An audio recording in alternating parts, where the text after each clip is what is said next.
इस वीडियो में हम डिस्कस करेंगे hormones of intermediate lobe as well as the posterior lobe. तो सबसे पहले स्टार्ट करते हैं hormone of intermediate lobe. Hormones of intermediate lobe, जैसा कि हमने पहले पढ़ा लास्ट वीडियो में कि intermediate lobe is the part of adenohypophysis, means anterior lobe of pituitary का ही पार्ट होता है और इससे एक सिंगल हार्मोन रिलीज होता है। That hormone is named as melanotropin. Melanotropin, और we can say it melanocyte stimulating hormone. melanocyte stimulating hormone.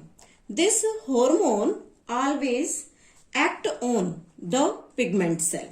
It work on pigment granules in pigment cell. और जैसे ही पिगमेंट सेल्स के ग्रेन्यूल्स पर इसका effect होता है, then the darkening the colour takes place. Cause darkening of the colour of skin के colour को ये डार्क करने में हेल्प करता है। और इस हार्मोन का टारगेट जो है वो है मेलानोसाइट। मेलानोसाइट हम जो नाम यहां दे रहे हैं, that melanocyte means the pigment cells. जो हमारी बॉडी के अंदर यहां पर पिगमेंट सेल्स प्रेजेंट है, उनके लिए वर्ड मेलानोसाइट यूज किया है। और मेलानोसाइट स्टिमुलेटिंग हार्मोन हमेशा मेलानोसाइट्स को इफेक्ट करेगा, उन्हें टारगेट करता है। Next are the hormones from posterior lobe of pituitary. Hormones of posterior lobe. Posterior lobe को हमने नाम दिया पार्स नर्वोसा। पार्स नर्वोसा, या हम इसे दूसरे नाम से भी जानते हैं न्यूरो हाइपोफाइसिस। और डायग्राम में हमने डिस्कस किया था कि जो न्यूरो हाइपोफाइसिस में जो सेल्स होती हैं, these are neurosecretory cells, and these neurosecretory cells release neuro hormones, and this neuro hormone controls the function. अगर हम यहां देखें तो पोस्टीरियर लोब इटसेल्फ कोई भी हार्मोन रिलीज नहीं करती। जो भी हार्मोन यहां रिलीज होंगे, जो हम डिस्कस करेंगे, they are released by the neurosecretory cell, और you can say the hypothalamic neuron. और वहां से जो हार्मोन रिलीज होता है, that is named as the neuro hormone. तो यहां डिस्कस करते हैं कि कौन कौन से दो हार्मोन्स ये रिलीज करता है। फर्स्ट हार्मोन यहां रिलीज होता है oxytocin. This oxytocin also named as pitocin. Oxytocin is a natural occurring hormone. This pitocin is artificial, or you can say it the synthetic hormone. ये एक synthetic hormone है। Basically oxytocin का काम क्या होता है? The oxytocin promotes contraction in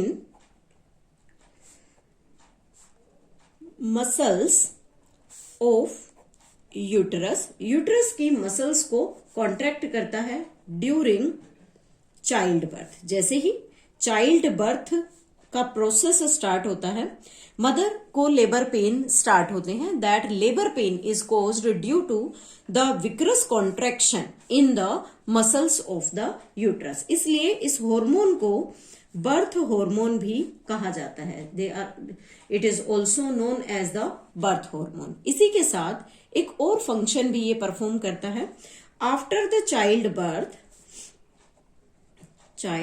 birth helps in ejection of milk from mammary gland. Mammary gland में prolactin hormone से जो मिल्क सिक्रीशन होता है, उस मिल्क सिक्रीशन को इजेक्ट करने का काम, और वो इजेक्शन के बाद बेबी को फीड करने में हेल्प करें। इसलिए जैसे जैसे बेबी जो ब्रेस्ट है उसे सक करता है, वैसे वैसे जो ऑक्सीटोसिन है उसका लेवल भी बॉडी के अंदर इंक्रीज होगा, and result will be there the ejection of the milk, कि बॉडी में मिल्क जो है वो इजेक्ट होना स्टार्ट होगा और उससे मदर अपने बेबी को इजीली नरिश कर पाएगी। तो इसलिए इस हार्मोन को मिल्क इजेक्टिंग हार्मोन भी कह सकते हैं, मिल्क इजेक्टिंग हार्मोन। तो यहां ऑक्सीटोसिन को हम दो नाम से जानते हैं। One, it is named as the birth hormone because it helps in the delivery of the baby, and it also helps in the ejection of the milk, so it is known as the milk ejecting hormone। इसी के साथ जो हमने word यहाँ use किया है Pitocin. Pitocin एक synthetic hormone है जो मिल्क मैन मीन्स जो दूध वाले होते हैं वो अपनी काऊ को पिटोसिन इंजेक्ट करते हैं, पिटोसिन इंजेक्ट करते हैं ताकि उनकी बॉडी से मोर मिल्क का प्रोडक्शन हो सके, मोर milk production from the cow. तो जो सिंथेटिक हार्मोन पिटोसिन काउज में या जो मिल्क मैन है वो अपने एनिमल्स के अंदर बफेलोज में इंट्रोड्यूस करता है, सिंथेटिक ऑक्सीटोसिन भी इसको बोलते हैं। तो इसे मिल्क के अमाउंट को इंक्रीज करने के लिए मिल्कमैन यूज करता है। एंड इस हार्मोन की जो सेल्स हैं, टारगेट सेल्स होंगी, वो मेमरी सेल्स है। Memory sales, memory sales means the cells of mammary gland. Next hormone is ADH. ADH is also known as anti-diuretic hormone. इसी हार्मोन को दूसरा नाम देते हैं हम वैसोप्रेसिन, वैसोप्रेसिन, और इसी वैसोप्रेसिन को एक और नाम भी दिया जाता है पिट्रेसिन। These are the different names of the hormone ADH. ADH का मेन वर्क होता है reabsorption of water from distal convoluted tubule, distal convoluted tubule means nephron का डीसीटी पार्ट, उससे वाटर को एब्जॉर्ब करने में हेल्प करता है, और कलेक्टिंग डक्ट से भी ये हेल्प एब्जॉर्ब करेगा, and from collecting duct.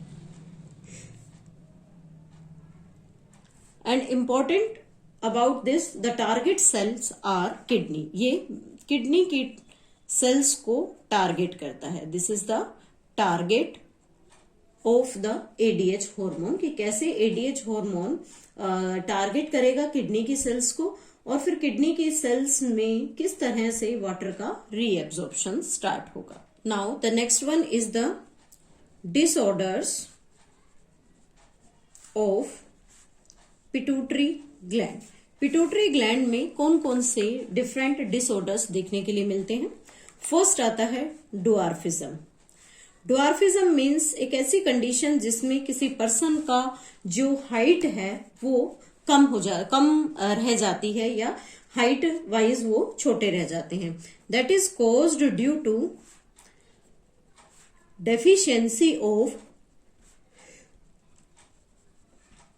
Growth hormone. Growth hormone की डेफिशिएंसी के कारण पर्सन की हाइट जो है वो कम रह जाती है। Characters are small height but well proportioned body,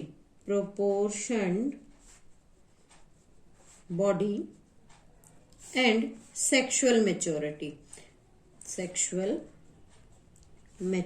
and this is takes place due to the deficiency of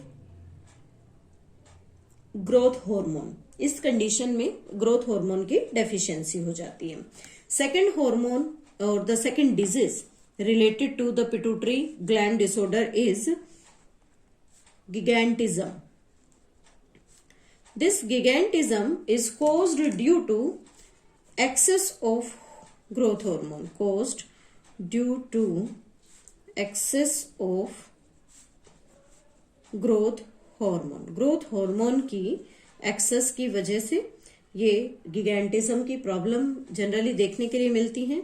और इसकी कैरेक्टरिस्टिक में बॉडी का साइज जो है वो ज्यादा लंबा होगा, या हम ये कह सकते हैं कि लार्ज हाइट होगी। देन इसी के साथ again the well proportion body के स्ट्रक्चर में कोई चेंज नहीं होगा, कंप्लीट बॉडी प्रोपोर्शन यहां पर होगा। अगर एक्सेस में जो पिट्यूटरी हार्मोन है उसका लेवल बढ़ जाता है तो हम ये कह सकते हैं कि पिट्यूटरी का साइज इंक्रीज हो गया। The size increased